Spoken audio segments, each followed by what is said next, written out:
ಓಂ ಶಾಂತಿ. ಇಂದಿನ ದಿನಾಂಕ 12/7/2024. ಪ್ರಾರ್ಥಮುರುಳಿ. ಬಾಪ್ತಾದ ಮಧುಬನ. ಮಧುರ ಮಕ್ಕಳೇ, ನೀವು ಪ್ರಭು ಸಂತಾನರೇ ರಾಜಕುಮಾರರಾಗಬೇಕಾಗಿದೆ. ಆದ್ದರಿಂದ ನೆನಪಿನ ಯಾತ್ರೆಯಿಂದ ತಮ್ಮ ವಿಕರ್ಮಗಳನ್ನು ಭಸ್ಮ ಮಾಡಿಕೊಳ್ಳಿ. ಪ್ರಶ್ನೆ: ಯಾವ ಒಂದು ವಿಧಿಯಿಂದ ನಿಮ್ಮ ಎಲ್ಲ ದುಃಖಗಳು ದೂರವಾಗಿ ಬಿಡುತ್ತವೆ?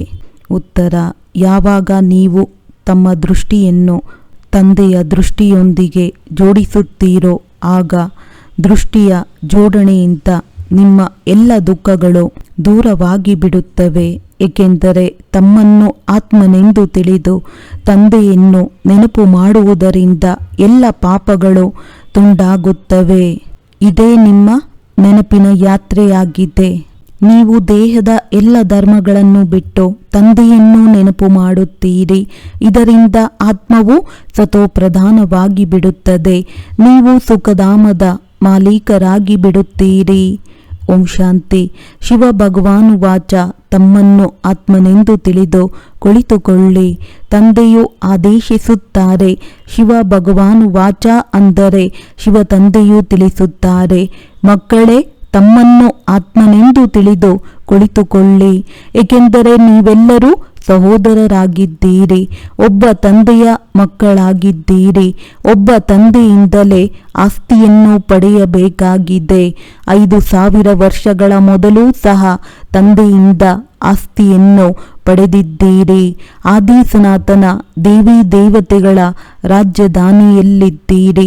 ನೀವು ಸೂರ್ಯವಂಶಿ ಅರ್ಥಾತ್ ವಿಶ್ವದ ಮಾಲೀಕರು ಹೇಗಾಗಲು ಸಾಧ್ಯವೆಂಬುದನ್ನು ತಂದೆಯು ಕುಳಿತು ತಿಳುವಳಿಕೆ ನೀಡುತ್ತಾರೆ. ನೀವು ತಂದೆಯಾದ ನನ್ನನ್ನು ನೆನಪು ಮಾಡಿ. ನೀವೆಲ್ಲ ಆತ್ಮಗಳು ಸಹೋದರರಾಗಿದ್ದೀರಿ. ಶ್ರೇಷ್ಠಾತಿ ಶ್ರೇಷ್ಠ ಭಗವಂತನು ಒಬ್ಬರೇ ಆಗಿದ್ದಾರೆ. ಸತ್ಯ ಸಾಹೇಬನ ಮಕ್ಕಳು ಪ್ರಭು ಸಂತಾನರಾಗಿದ್ದೀರಿ. ಇದನ್ನು ತಂದೆಯೇ ತಿಳಿಸುತ್ತಾರೆ. ಅವರ ಶ್ರೀಮತದನುಸಾರ ಬುದ್ಧಿಯೋಗವನ್ನು ಜೋಡಿಸುತ್ತೀರೆಂದರೆ ನಿಮ್ಮ ಪಾಪಗಳೆಲ್ಲವೂ ತುಂಡಾಗುತ್ತವೆ. ಎಲ್ಲ ದುಃಖಗಳು ದೂರ ಆಗಿಬಿಡುತ್ತವೆ. ಯಾವಾಗ ತಂದೆಯೊಂದಿಗೆ ನಮ್ಮ ದೃಷ್ಟಿಯು ಸೇರುವುದೋ ಆಗ ಎಲ್ಲ ದುಃಖವು ದೂರ ಆಗಿಬಿಡುವುದು. ದೃಷ್ಟಿಯನ್ನು ಜೋಡಿಸುವುದರ ಅರ್ಥವನ್ನು ತಿಳಿಸುತ್ತಾರೆ. ತಮ್ಮನ್ನು ಆತ್ಮನೆಂದು ತಿಳಿದು ತಂದೆಯನ್ನು ನೆನಪು ಮಾಡಿ. ಇದು ನೆನಪಿನ ಯಾತ್ರೆಯಾಗಿದೆ. ಇದಕ್ಕೆ ಯೋಗಾಗ್ನಿ ಎಂದು ಹೇಳಲಾಗುತ್ತದೆ. ಈ ಯೋಗಾಗ್ನಿಯಿಂದ ನಿಮ್ಮ ಜನ್ಮ ಜನ್ಮಾಂತರದ ಪಾಪಗಳೆಲ್ಲವೂ ಭಸ್ಮವಾಗುತ್ತವೆ. ಇದಂತೂ ದುಃಖಧಾಮವಾಗಿದೆ. ಎಲ್ಲರೂ ನರಕವಾಸಿಗಳಾಗಿದ್ದಾರೆ. ನೀವು ಬಹಳ ಪಾಪಗಳನ್ನು ಮಾಡಿದ್ದೀರಿ. ಇದಕ್ಕೆ ರಾವಣ ರಾಜ್ಯ ಎಂದು ಹೇಳಲಾಗುತ್ತದೆ. ಸತ್ಯಯುಗಕ್ಕೆ ರಾಮರಾಜ್ಯ ಎಂದು ಹೇಳುತ್ತಾರೆ. ನೀವು ಈ ರೀತಿಯಾಗಿ ತಿಳಿಸಬಹುದು: ಬಲೆ ಎಷ್ಟೇ ದೊಡ್ಡ ಸಭೆಯು ಕುಳಿತಿರಲಿ, ಭಾಷಣ ಮಾಡುವುದರಲ್ಲಿ ಹಿಂಜರಿಯಬಾರದು. ನೀವಂತೂ ಭಗವಾನು ವಾಚವೆಂದು ಹೇಳುತ್ತಿರುತ್ತೀರಿ. ಶಿವ ಭಗವಾನು ವಾಚ: ನಾವೆಲ್ಲರೂ ಅವರ ಸಂತಾನರಾಗಿದ್ದೇವೆ, ಪರಸ್ಪರ ಸಹೋದರರಾಗಿದ್ದೇವೆ. ಬಾಕಿ ಶ್ರೀಕೃಷ್ಣನಿಗೆ ಸಂತಾನರಿದ್ದಾರೆ ಎಂದು ಹೇಳುವುದಿಲ್ಲ. ಹಾಗೂ ಇಷ್ಟು ಜನ ರಾಣಿಯರು ಇರಲಿಲ್ಲ. ಕೃಷ್ಣನಿಗೆ ಯಾವಾಗ ಸ್ವಯಂವರ ಆಗುವುದೋ ಆಗ ಹೆಸರೇ ಬದಲಾಗುತ್ತದೆ. ಆ ಲಕ್ಷ್ಮೀನಾರಾಯಣರಿಗೆ ಮಕ್ಕಳಿದ್ದಾರೆ ಎಂದು ಹೇಳಬಹುದು. ರಾಧೆ ಕೃಷ್ಣರೇ ಸ್ವಯಂವರದ ನಂತರ ಲಕ್ಷ್ಮೀನಾರಾಯಣರಾಗುತ್ತಾರೆ. ಆಗ ಒಂದು ಮಗು ಆಗುತ್ತದೆ. ನಂತರ ಅವರ ರಾಜಧಾನಿಯೂ ನಡೆಯುತ್ತದೆ. ನೀವು ಮಕ್ಕಳು ಈಗ ನನ್ನೊಬ್ಬನನ್ನೇ ನೆನಪು ಮಾಡಬೇಕಾಗಿದೆ. ದೇಹದ ಎಲ್ಲ ಧರ್ಮಗಳನ್ನು ಬಿಡಿ, ತಂದೆಯನ್ನು ನೆನಪು ಮಾಡಿ. ಆಗ ನಿಮ್ಮೆಲ್ಲ ಪಾಪಗಳು ತುಂಡಾಗುತ್ತದೆ. ಸತೋಪ್ರಧಾನರಾಗಿ ಸ್ವರ್ಗದಲ್ಲಿ ಹೋಗುತ್ತೀರಿ. ಸ್ವರ್ಗದಲ್ಲಿ ಯಾವುದೇ ದುಃಖ ಇರುವುದಿಲ್ಲ. ನರಕದಲ್ಲಿ ಅಪಾರ ದುಃಖವಿದೆ. ಸುಖದ ಹೆಸರು ಗುರುತು ಇಲ್ಲ. ಹೀಗೆ ಯುಕ್ತಿಯಿಂದ ತಿಳಿಸಬೇಕು. ಶಿವ ಭಗವಾನು ವಾಚ: ಏ ಮಕ್ಕಳೇ, ಈ ಸಮಯದಲ್ಲಿ ನೀವು ಆತ್ಮಗಳು ಪತಿತರಾಗಿದ್ದೀರಿ. ಈಗ ಪಾವನರು ಹೇಗಾಗುತ್ತೀರಿ? ಏ ಪತಿತ ಪಾವನ, ಬನ್ನಿ ಎಂದು ನಮ್ಮನ್ನು ಕರೆದಿರಿ ಅಂದಾಗ ಪಾವನರು ಸತ್ಯಯುಗದಲ್ಲಿ ಇರುತ್ತಾರೆ, ಕಲಿಯುಗದಲ್ಲಿ ಪತಿತರಿರುತ್ತಾರೆ. ಕಲಿಯುಗದ ನಂತರ ಸತ್ಯಯುಗವು ಅವಶ್ಯವಾಗಿ ಬರುವುದಿದೆ. ಹೊಸ ಪ್ರಪಂಚದ ಸ್ಥಾಪನೆ, ಹಳೆಯ ಪ್ರಪಂಚದ ವಿನಾಶವೂ ಆಗುತ್ತದೆ. ಬ್ರಹ್ಮರವರ ಮೂಲಕ ಸ್ಥಾಪನೆ ಎಂದು ಗಾಯನವಿದೆ. ನಾವು ಬ್ರಹ್ಮ ಕುಮಾರ ಕುಮಾರಿಯರು ದತ್ತು ಮಕ್ಕಳಾಗಿದ್ದೇವೆ. ನಾವು ಬ್ರಾಹ್ಮಣರು ಶಿಖೆಗೆ ಸಮಾನರಾಗಿದ್ದೇವೆ. ವಿರಾಟ ರೂಪವು ಇದೆಯಲ್ಲವೇ ಅಂದಾಗ ಅವಶ್ಯವಾಗಿ ಬ್ರಾಹ್ಮಣರಾಗಬೇಕಾಗುತ್ತದೆ. ಬ್ರಹ್ಮನು ಬ್ರಾಹ್ಮಣನಾಗಿದ್ದಾರೆ. ದೇವತೆಗಳು ಇರುವುದೇ ಸತ್ಯಯುಗದಲ್ಲಿ. ಅಲ್ಲಿ ಸದಾ ಸುಖವಿದೆ, ದುಃಖದ ಹೆಸರು ಇರುವುದಿಲ್ಲ. ಕಲಿಯುಗದಲ್ಲಂತೂ ಅಪರಂಪಾರ ದುಃಖವಿದೆ. ಎಲ್ಲರೂ ದುಃಖಿಯಾಗಿದ್ದಾರೆ. ದುಃಖ ಇಲ್ಲದವರು ಯಾರೂ ಇರುವುದಿಲ್ಲ. ಏಕೆಂದರೆ ಇದು ರಾವಣ ರಾಜ್ಯವಾಗಿದೆ. ಈ ರಾವಣನು ಭಾರತದ ನಂಬರ್ 1 ಶತ್ರು ಆಗಿದ್ದಾನೆ. ಪ್ರತಿಯೊಬ್ಬರಲ್ಲಿಯೂ ಪಂಚವಿಕಾರಗಳು ಇವೆ. ಸತ್ಯಯುಗದಲ್ಲಿ ಯಾವುದೇ ವಿಕಾರ ಇರುವುದಿಲ್ಲ. ಅದು ಪವಿತ್ರ ಗೃಹಸ್ಥ ಧರ್ಮವಾಗಿದೆ. ಈಗಂತೂ ದುಃಖದ ಪರ್ವತಗಳು ಬಿದ್ದಿವೆ, ಇನ್ನೂ ಬೀಳಲಿವೆ. ಇಷ್ಟೆಲ್ಲ ಬಾಂಬುಗಳು ಮೊದಲಾದವುಗಳನ್ನು ತಯಾರಿಸುತ್ತಿರುತ್ತಾರೆ ಎಂದರೆ ಇವನ್ನು ಸುಮ್ಮನೆ ಇಟ್ಟುಕೊಳ್ಳುತ್ತಾರೆಯೇ? ಬಹಳ ರಿಫೈನ್ ಆಗಿ ತಯಾರಿಸುತ್ತಿದ್ದಾರೆ.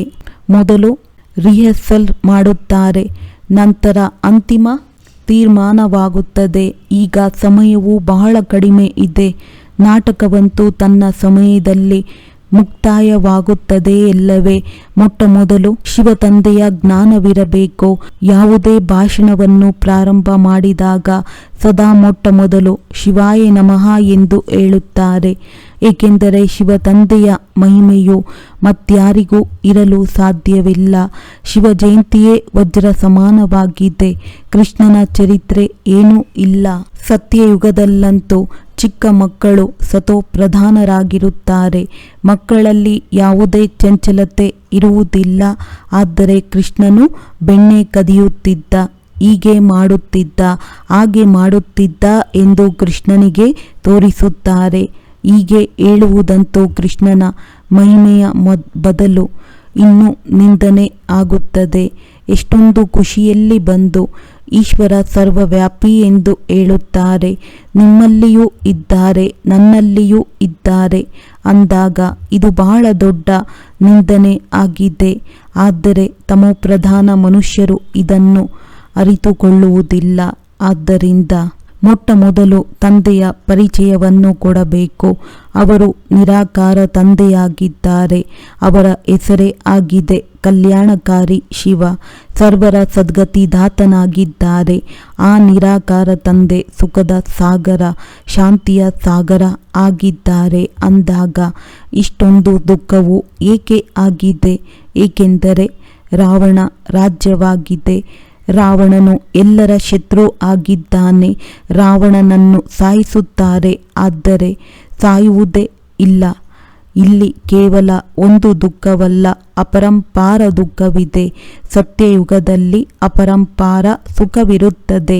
5000 ವರ್ಷಗಳ ಮೊದಲು ಬೇಅದ್ದಿನ ತಂದೆಯ ಮಕ್ಕಳಾಗಿದ್ದೀರಿ ಮತ್ತು ಈ ಆಸ್ತಿಯನ್ನು ಪಡೆದಿದ್ದೀರಿ. ಶಿವ ತಂದೆಯು ಅವಶ್ಯವಾಗಿ ಬರುತ್ತಾರೆ ಅಂದಾಗ ಬಂದು ಏನಾದರೂ ಮಾಡುತ್ತಾರಲ್ಲವೇ? ನಿಖರವಾಗಿ ಮಾಡುತ್ತಾರೆ. ಆದ್ದರಿಂದಲೇ ಮಹಿಮೆ ಆಗುತ್ತದೆ. ಶಿವರಾತ್ರಿ ಎಂದು ಹೇಳುತ್ತಾರೆ, ನಂತರ ಕೃಷ್ಣನ ರಾತ್ರಿ. ಈಗ ಶಿವರಾತ್ರಿ ಮತ್ತು ಕೃಷ್ಣನ ರಾತ್ರಿಯನ್ನು ತಿಳಿದುಕೊಳ್ಳಬೇಕು. ಶಿವ ತಂದೆಯಂತೂ ಬೇಹದ್ದಿನ ರಾತ್ರಿಯಲ್ಲೇ ಬರುತ್ತಾರೆ. ಕೃಷ್ಣನ ಜನ್ಮವು ಅಮೃತ ವೇಳೆಯಲ್ಲಿ ಆಗುತ್ತದೆಯೇ ಹೊರತು ರಾತ್ರಿಯ ಸಮಯದಲ್ಲಿ ಅಲ್ಲ. ಶಿವರಾತ್ರಿಯನ್ನು ಆಚರಿಸುತ್ತಾರೆ, ಆದರೆ ಅವರಿಗೆ ಯಾವುದೇ ತಿಥಿ ತಾರೀಕು ಇಲ್ಲ. ಕೃಷ್ಣನ ಜನ್ಮವು ಅಮೃತ ವೇಳೆಯ ಸಮಯದಲ್ಲಿ ಆಗುತ್ತದೆ. ಅಮೃತ ವೇಳೆ ಎಲ್ಲದಕ್ಕಿಂತ ಶುಭ ಮುಹೂರ್ತವೆಂಬ ಮಾನ್ಯತೆ ಇದೆ. ಅವರು ಕೃಷ್ಣನ ಜನ್ಮವನ್ನು 12 ಗಂಟೆಯ ಸಮಯದಲ್ಲಿ ಆಚರಿಸುತ್ತಾರೆ. ಆದರೆ ಆ ಸಮಯವು ಮುಂಜಾನೆಯಂತೂ ಆಗಲಿಲ್ಲ.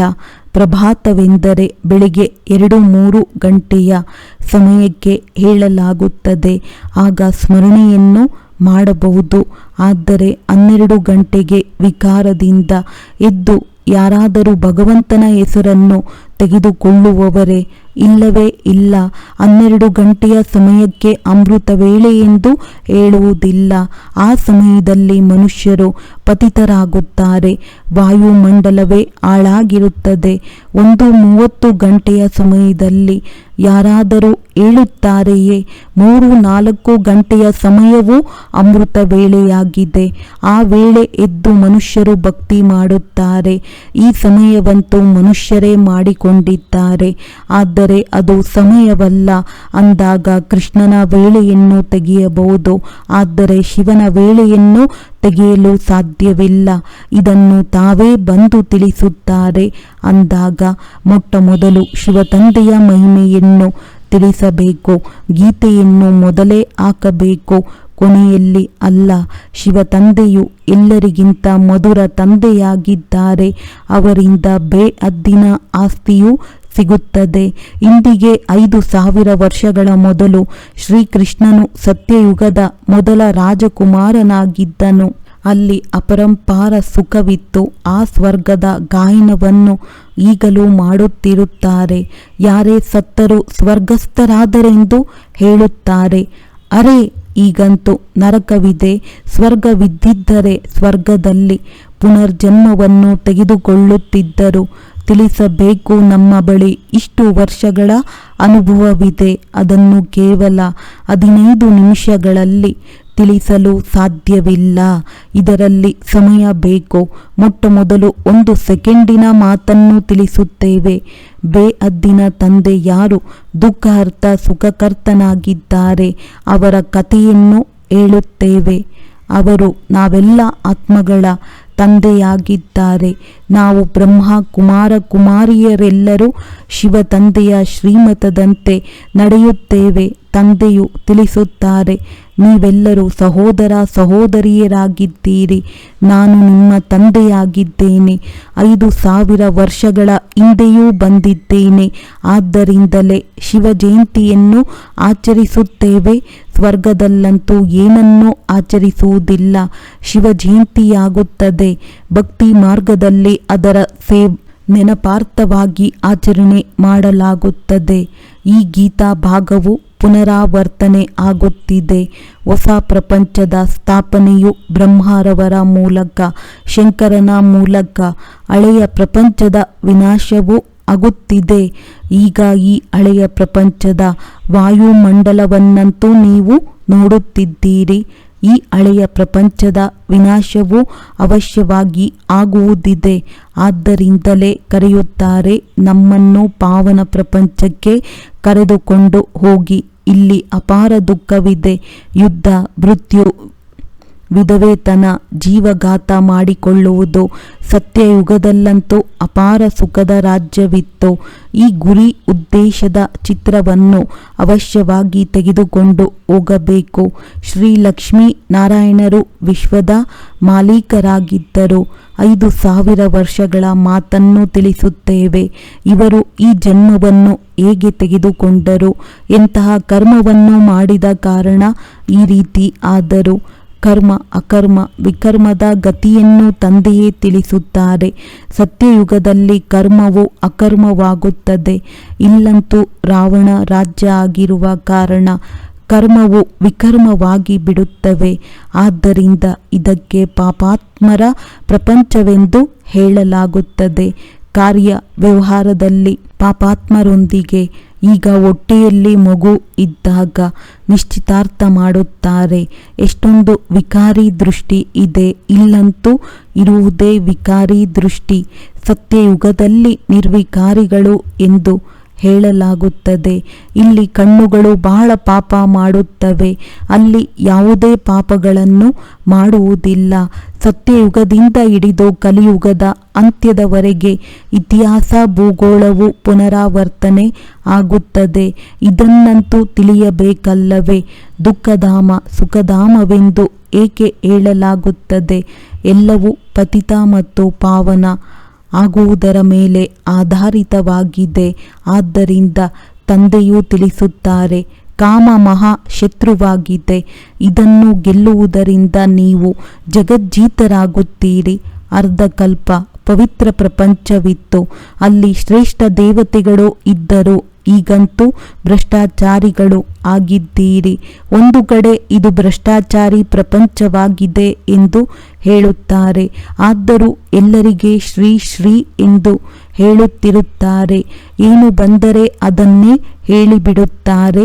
ಇದೆಲ್ಲವನ್ನು ಅರಿತುಕೊಳ್ಳಬೇಕಾಗಿದೆ. ಈಗಂತೂ ಮೃತ್ಯುವು ಸನ್ಮುಖದಲ್ಲಿ ನಿಂತಿದೆ.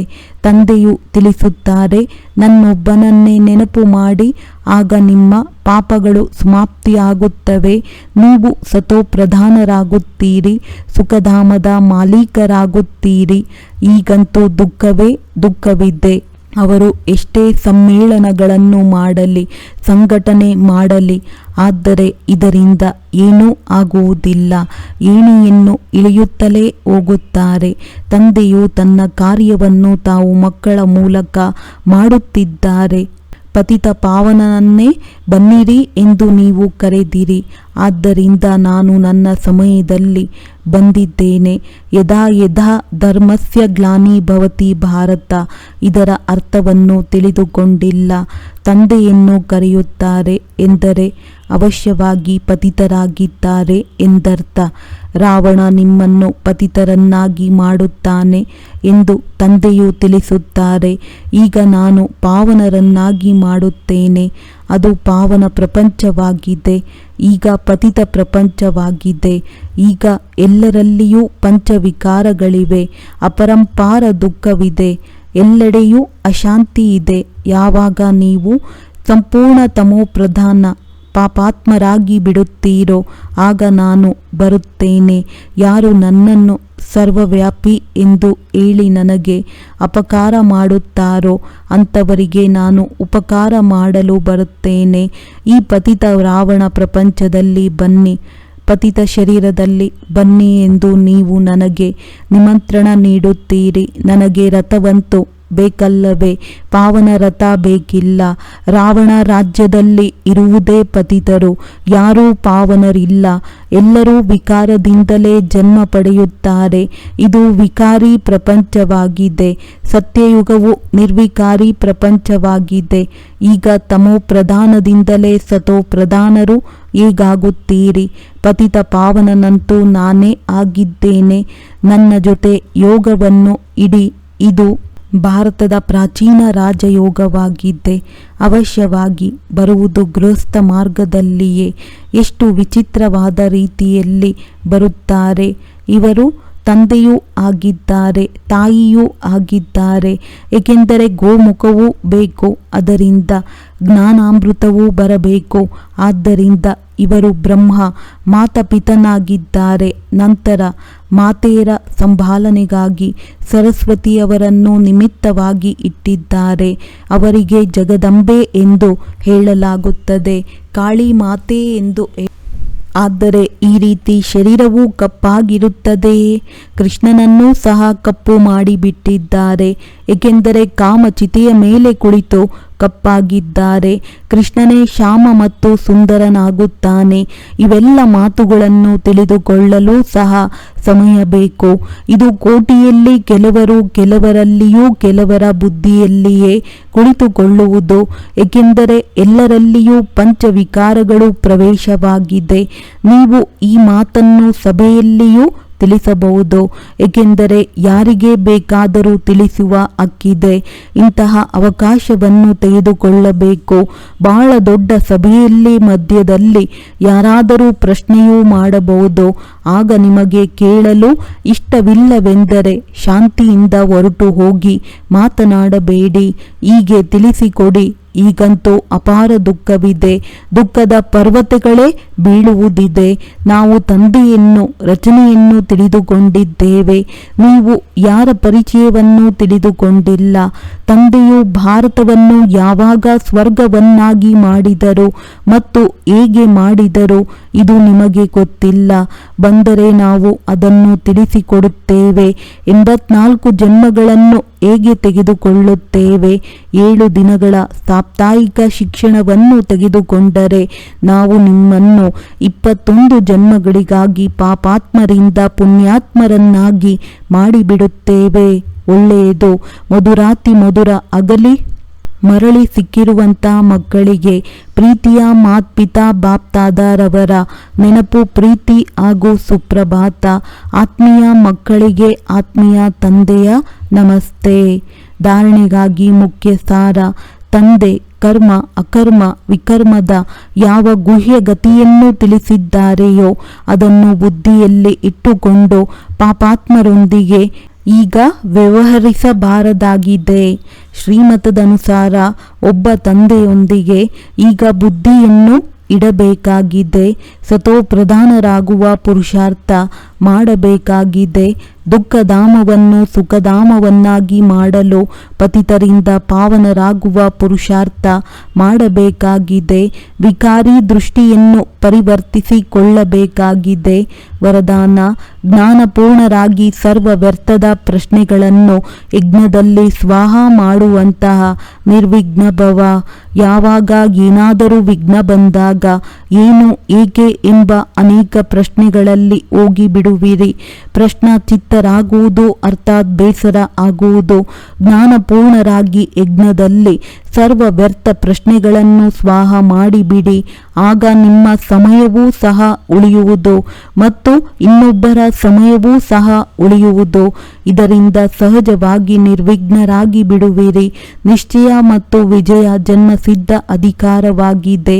ಈ ಗೌರವದಲ್ಲಿದ್ದಾಗ ಬೇಸರ ಆಗುವುದಿಲ್ಲ. ಸ್ಲೋಗನ್: ಸದಾ ಉತ್ಸಾಹದಲ್ಲಿರುವುದು ಮತ್ತು ಅನ್ಯರಲ್ಲೂ ಸಹ ಉತ್ಸಾಹ ತರುವುದು ಇದೇ ನಿಮ್ಮ ಕರ್ತವ್ಯವಾಗಿದೆ. ಒಳ್ಳೆಯದು. ಓಂ ಶಾಂತಿ.